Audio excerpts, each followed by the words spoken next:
Vamos abrir a palavra de Deus no Evangelho de Lucas, capítulo 24. Evangelho de Lucas, capítulo 24, a partir do versículo 42 até o 47.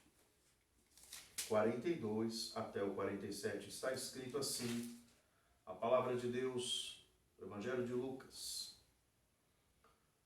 Então eles apresentaram-lhe parte de um peixe assado e um favo de mel, o que ele tomou e comeu diante deles. E disse-lhes: são estas as palavras que vos disse, estando ainda convosco, que convinha que se cumprisse tudo o que de mim estava escrito na lei de Moisés, e nos profetas e nos salmos. Então abriu-lhes o entendimento para compreenderem as Escrituras.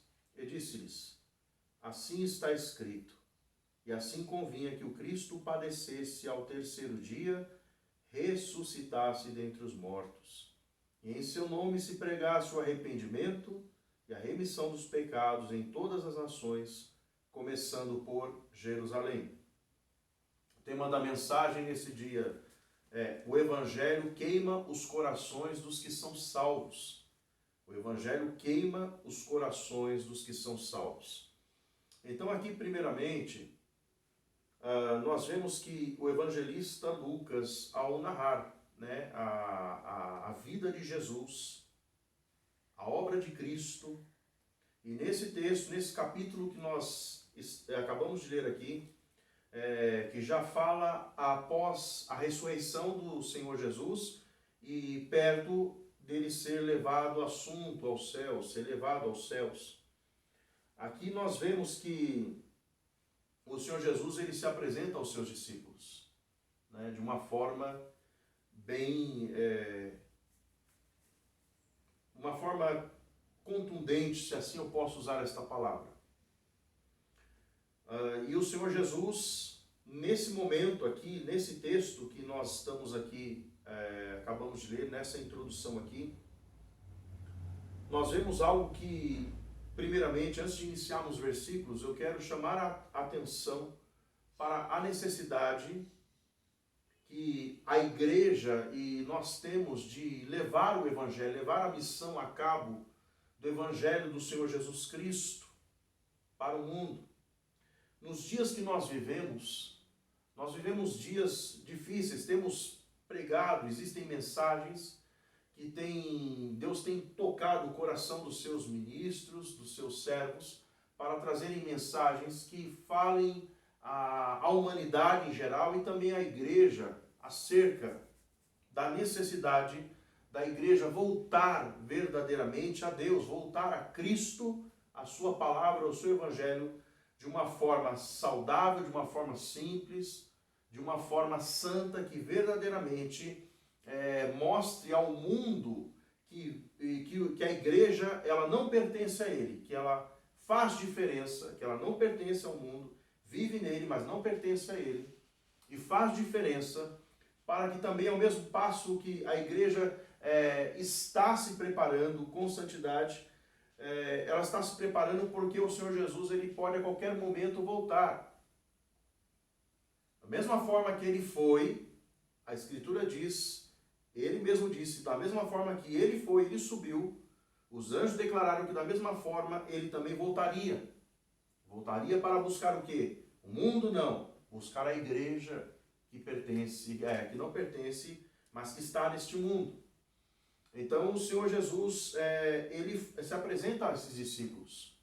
E dentro desse tempo que nós estamos falando aqui, é muito difícil, né? As coisas elas estão num patamar na humanidade, porque há uma apostasia muito grande, há um abandono da fé muito grande, e isso tem feito com que muitos testemunhos de cristãos legítimos, autênticos, eles tenham sido questionados pelo mundo. As pessoas desse mundo questionam os cristãos que buscam andar em santidade, que têm um testemunho legítimo, devido à apostasia, ao abandono, à mistura desses falsos conversos, desses falsos crentes, que infelizmente se entremeteram na igreja do Senhor Jesus, e por não ter um testemunho legítimo, que verdadeiramente preenche os requisitos da palavra de Deus, faz com que o mundo tenha o testemunho de um cristão em desconfiança e descrédito.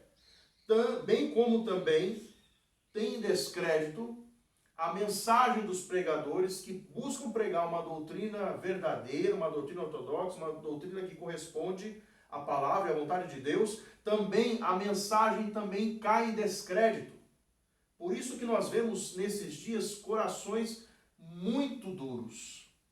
Há uma dureza de coração nos nossos dias.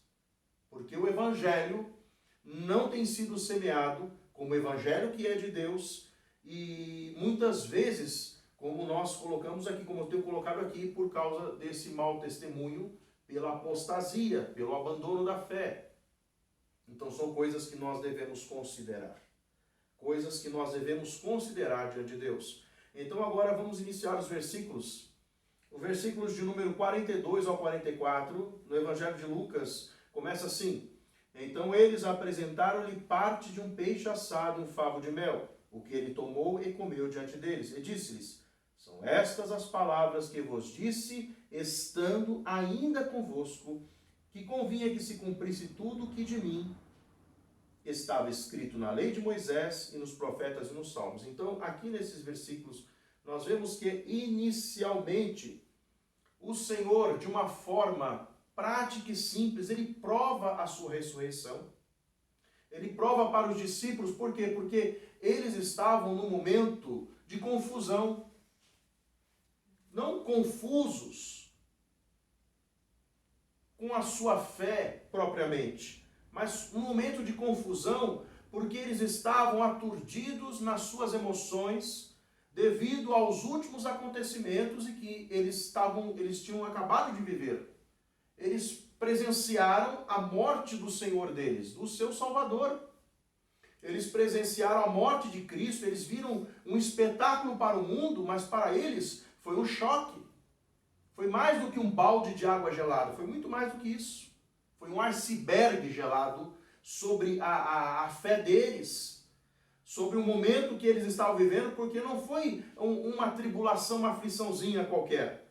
Eles viram o próprio Cristo, o próprio Deus ao qual eles colocaram a esperança deles até aquele presente momento, antes da sua crucificação, eles colocaram a esperança deles ali, naquele que fazia milagres, naquele que tinha resposta para tudo, naquele que era a própria solução para a existência deles. Então, ou seja, tudo que eles depositaram, tudo aquilo que eles confiaram ali, quando Cristo foi preso, foi açoitado, foi crucificado e morto, tudo aquilo parece que morreu com eles ali. Parece que tudo aquilo que eles depositaram, as suas convicções, parece que tudo aquilo que eles tinham ali no Salvador, morreu ali. Parece. Não é que morreu, parece.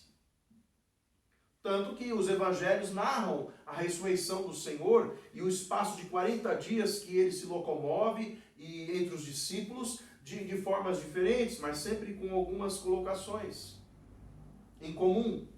E eles estavam ali na expectativa. Qual é a expectativa? Eles não estavam na expectativa da ressurreição. Eles estavam apenas com a morte do Salvador diante deles. A última visão que eles tiveram possivelmente era apenas a morte, a cruz.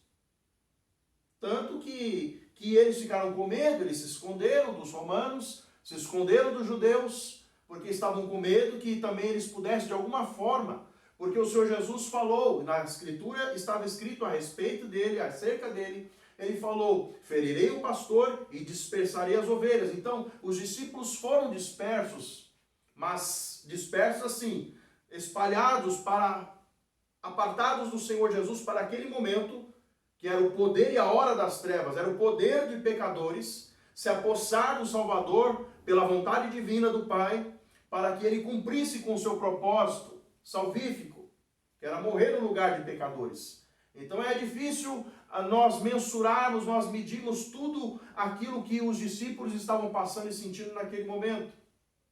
Se nós estivéssemos em vida ali, talvez nós fizéssemos até pior do que eles. Deus o sabe, conhecendo a natureza de cada um e o tempo da nossa existência de vida, que Deus estabeleceu que viéssemos a este mundo. Mas os discípulos estavam sim, com as suas emoções possivelmente conflituosas, confusos, porque a esperança deles aparentemente havia morrido. E sabemos que a Bíblia diz que Jesus é a esperança da glória. Ele é a esperança. Ele é a vida. Quem crê nele jamais morre. Quem confia nele jamais perde. Perder com Cristo é ganhar. Ganhar sem Cristo é perder. Então estar com Cristo sempre é a melhor saída, é a melhor opção para qualquer pessoa. E aqui nós vemos que o Senhor Jesus prova de forma simples e prática a sua ressurreição. Ele pede, bastaria ele pedir que os discípulos tocassem nele, como está nos versos anteriores a estes. Ele poderia, vede, sou eu, toca aqui, sou eu, estou aqui, em corpo físico, mas nesse corpo glorificado. Mas ainda talvez numa aparência que eles pudessem ver que ele era aquela pessoa que eles conheciam. Porque aquela pessoa que eles conheciam foi mutilada, foi desfigurada na cruz. A última impressão que eles tiveram era uma impressão natural, de uma obra sobrenatural que estava acontecendo com Cristo, sendo esmagado, moído pelas transgressões de pecadores. Então a desfiguração de Cristo naquela cruz, fisicamente, mas a obra espiritual que estava acontecendo ali era algo que mexeria com a cabeça de qualquer pessoa. Se nós se nós contemplarmos acidentes, pessoas destroçadas numa guerra, nós ficamos impressionados com esse tipo de imagem. Imagina a imagem do Salvador sendo desfigurado, mutilado na cruz por causa de pecados. Não dá para nós concebermos, medirmos, mensurarmos o que foi que aqueles discípulos viram naquele momento.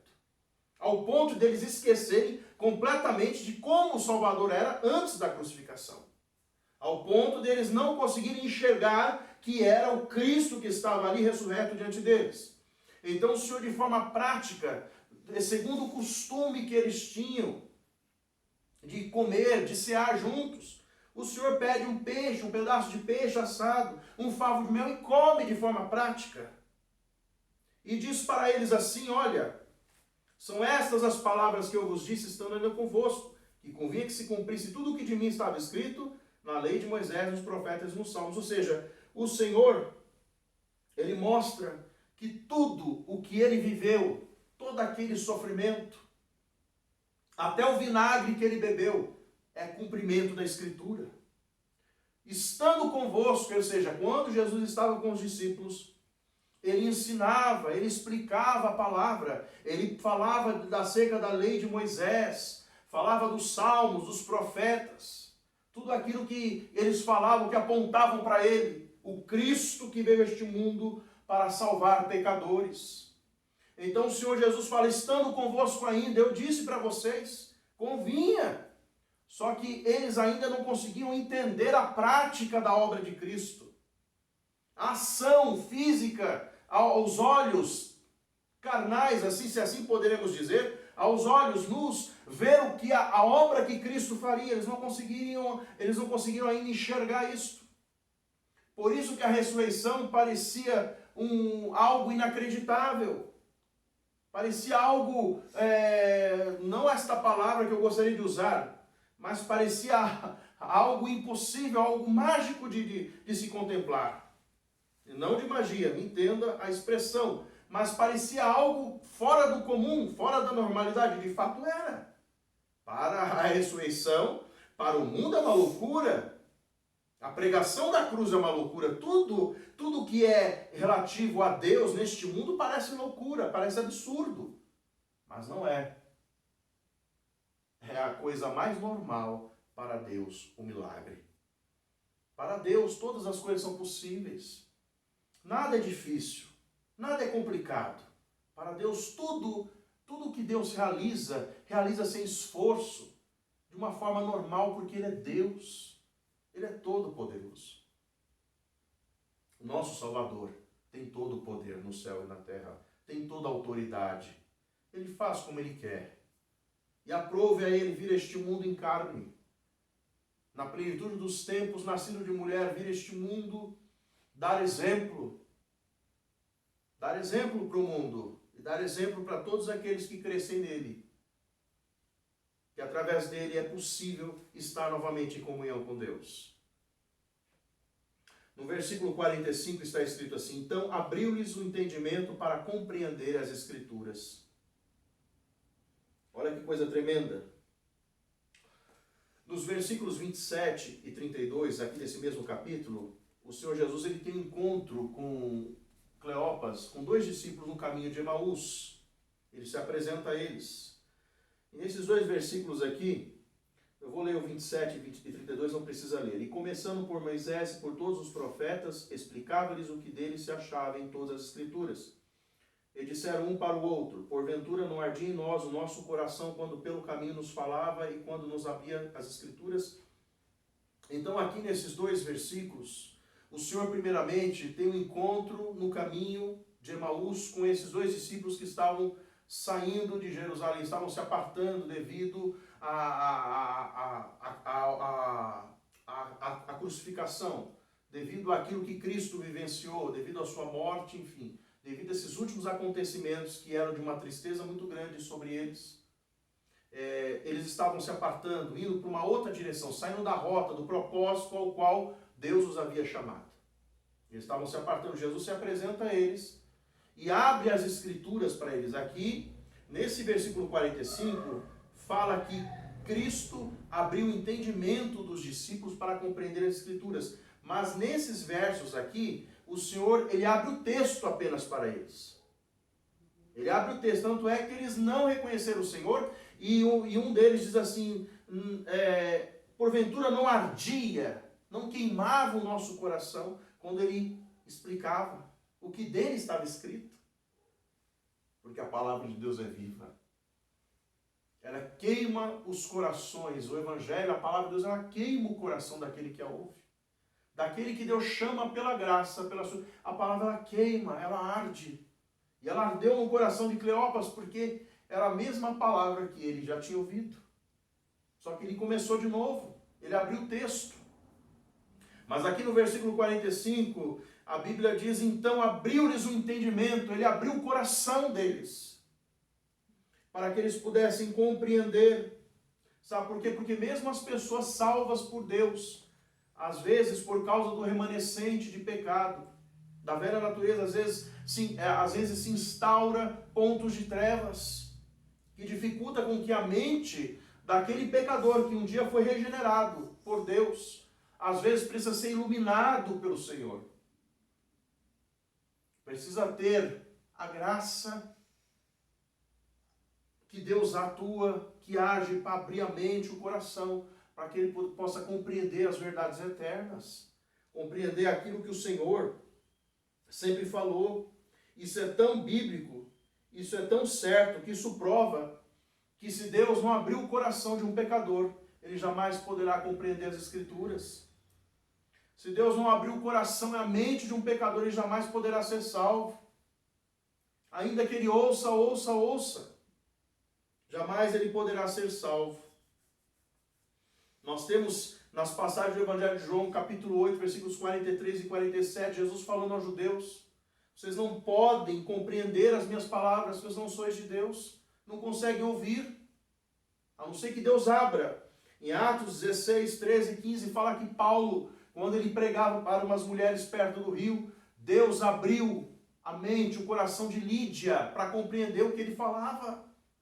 É Deus que abre o coração das pessoas para que o Evangelho ele possa entrar, a palavra possa entrar e resgatar o pecador e salvá-lo do seu pecado.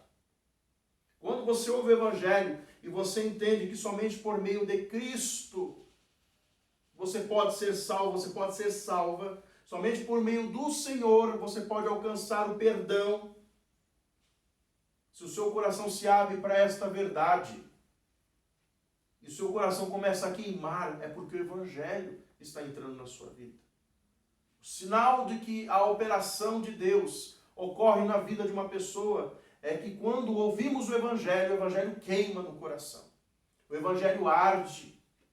O Evangelho consome a vida de um pecador ao ponto dele não poder aguentar mais, ao ponto dele não poder mais, ele se rende a Cristo, se rende aos pés da cruz, se rende ao Salvador.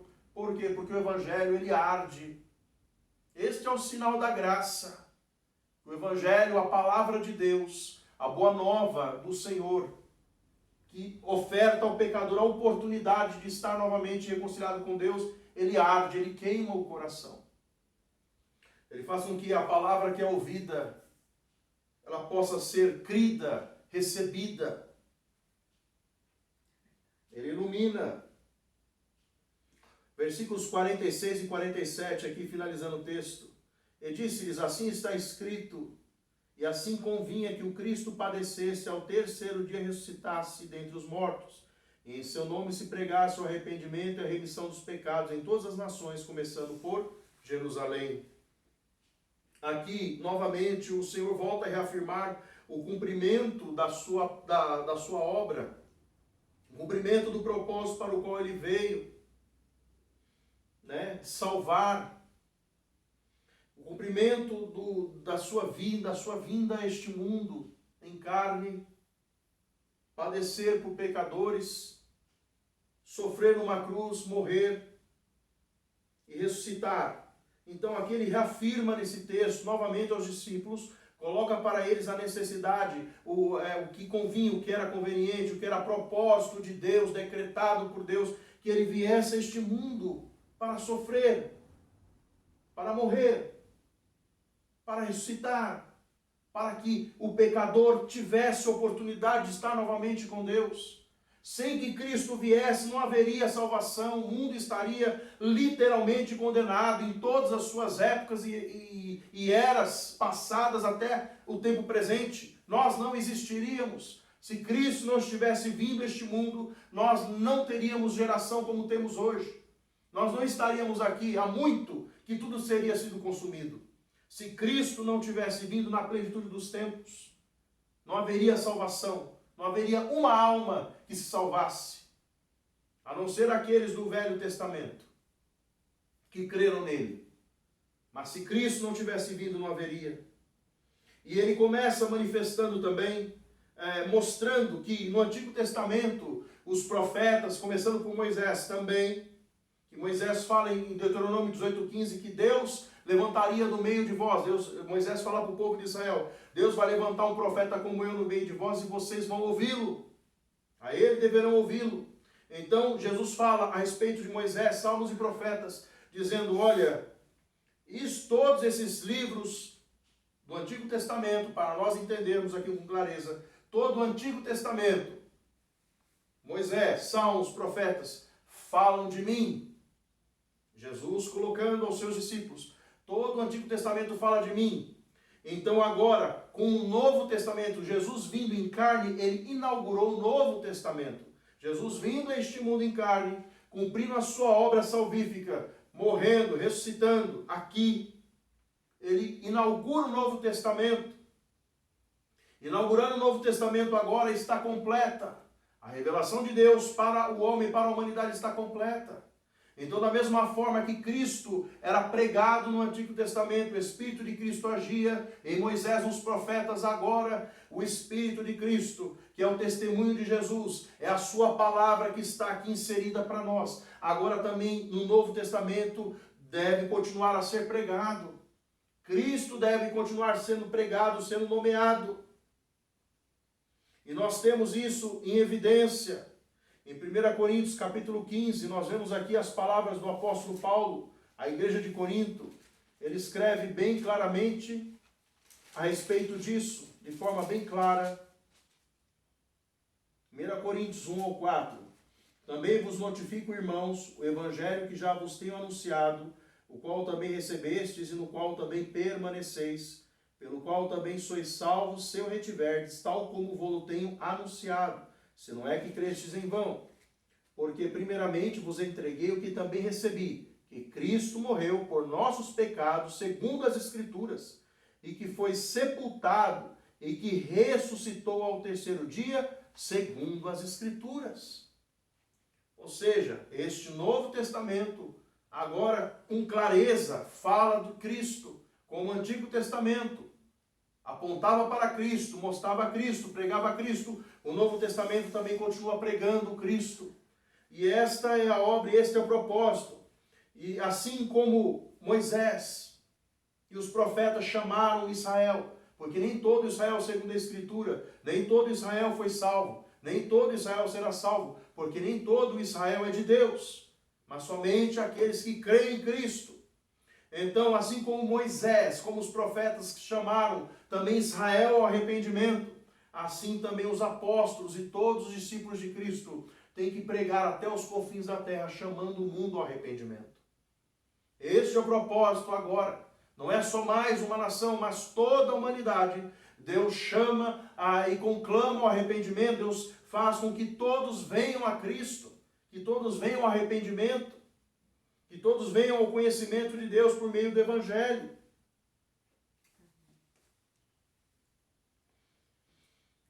Pregar para corações duros é pregar para ouvidos surdos.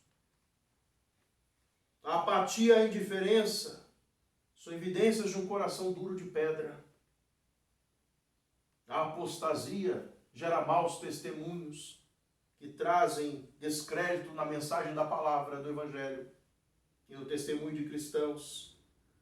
Lembrando que resistir ao Evangelho, a pregação de um pregador, não é resistir ao homem, é resistir a Deus. Resistir ao Evangelho é resistir ao próprio Deus. O Evangelho é a única ofensa que não pede perdão, mas pelo contrário, pede que o pecador se arrependa. Por que o Evangelho é uma ofensa ao pecador? Porque o Evangelho de Cristo expõe todos os pecados que estão ocultos no pecador. Em outras palavras, o Evangelho ofende porque fala a verdade ao pecador. O que é triste em nossos dias é que quando o Evangelho é pregado, Satanás rouba facilmente a palavra. Porque nos nossos dias, muito mais do que cair nos espinhos e no pedregais, conforme a parábola do Salvador, o Evangelho muitas vezes tem caído à beira, junto ao caminho, onde Satanás vem e rouba a semente com facilidade. Nos nossos dias, por quê? Por causa da dureza do coração, por causa da apostasia. Mas o Senhor quer que nós preguemos o Evangelho e não nos apartemos. Paulo fala em 1 Coríntios 9,16, ai de mim se não pregar o Evangelho. E ele fala, mas eu faço de boa mente, com boa vontade. Ai de mim se não pregar o Evangelho. Nos Salmos, Davi fala, nos Salmos 32 e 39, você não precisa abrir, mas eu vou abrir. Salmos 32 e 39. 32, 3. Quando eu guardei silêncio, envelheceram os meus ossos pelo meu bramido em todo o dia. 39. 2 e 3. Com o silêncio fiquei mudo, calava-me mesmo acerca do bem, e a minha dor se agravou. Esquentou-se-me o coração dentro de mim. Enquanto eu meditava, se acendeu um fogo, então falei com a minha língua.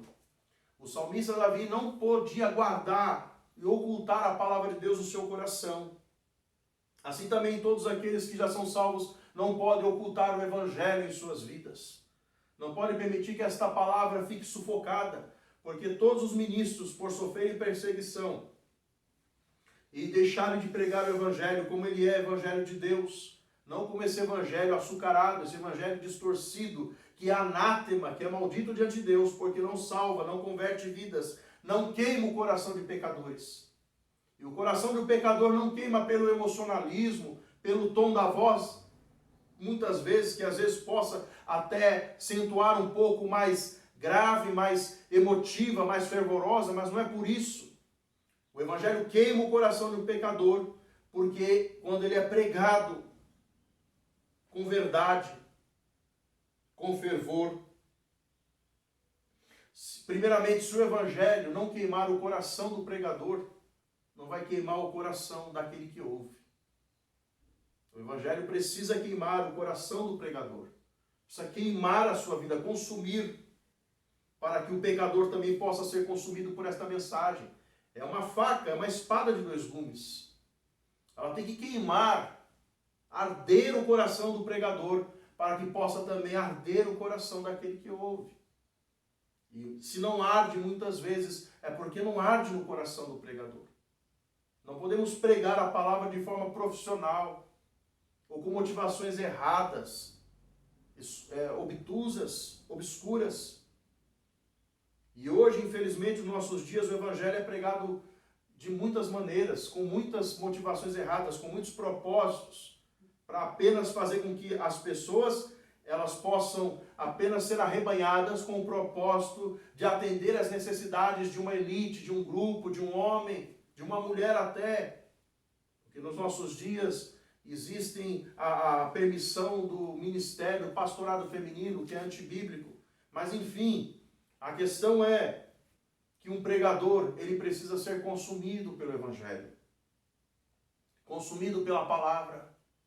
Para que essa mesma palavra que consome o pregador, possa também consumir aquele que a ouve.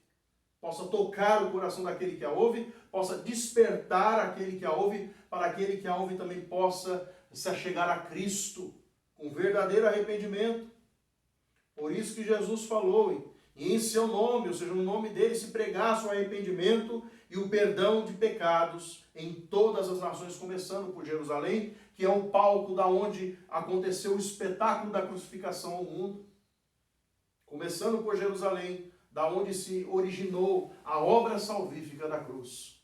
Da onde as coisas aconteceram com Cristo, para que a partir dali, todas as nações da terra pudessem e podem contemplar a oportunidade de voltar-se a Deus por meio da salvação que Cristo oferece.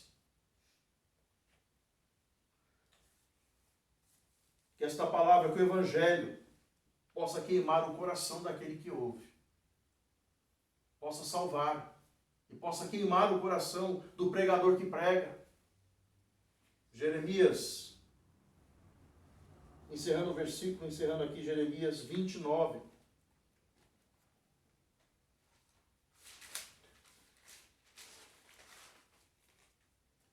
Livro do profeta Jeremias, versículo 20. Verso 9.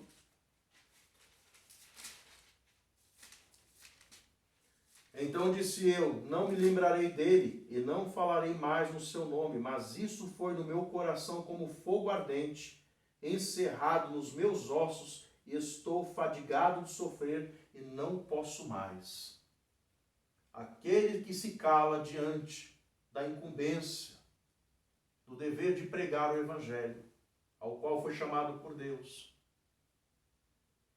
Essa pessoa, ela acaba em sofrimentos, ela acaba sufocada, porque não é propósito de Deus que aquele que foi chamado para pregar o Evangelho, e todo cristão, mesmo não tendo um ministério, foi chamado para pregar o Evangelho, principalmente nos tempos que estamos vivendo, de apostasia, de mau testemunho e dureza de coração. Mas essa palavra do Evangelho, ela primeiro precisa queimar o seu coração. Queimar, arder, consumir. Como aconteceu com Jeremias. Jeremias, nesse texto, estava sendo perseguido pelo profeta Pazur. E ele estava sendo tão ameaçado que ele estava com temores. Porque ele falava, ele gritava, ele expunha a verdade, chamando o povo ao arrependimento. Ao ponto dele declarar que ele não iria mais falar. Ele não iria mais pregar, mas a palavra de Deus, o Evangelho que havia salvo Jeremias, era como fogo, como brasa no seu coração. E quando ele tentava conter, ele não poderia mais conter, ele não poderia mais conter. Aqui a expressão brasa é como se Jeremias, por segurar, por reter, por querer reter a palavra, era como se ele estivesse com febre, ardendo em febre, até o ponto dele não suportar mais, dele não poder mais sofrer e liberar, expelir a mensagem do Evangelho, da palavra de Deus para a nação dos judeus, para que eles pudessem vir ao arrependimento. Então esta é a palavra e a mensagem. O Evangelho queima os corações dos que são salvos. Que esta palavra ela possa trazer um despertamento na sua vida, na minha vida, na vida de quem quer ir a Cristo, entendendo que Jesus veio a este mundo para morrer por pecadores e que nenhum pecador ele pode por si mesmo ser salvo, apoiar a sua salvação, ou desejo, ou querer, ou pensar em ser salvo nos seus méritos, na sua vontade, nas suas escolhas, porque é Deus que abre o coração e coloca a palavra que queima como fogo. É Deus que salva, é Deus que salvou, é Deus que cumpriu toda a sua obra. E que aquele que é salvo possa meditar na sua salvação e possa levar esta verdade a toda a criatura, como assim o Senhor chamou e ordenou a todos os seus discípulos. Vamos orar.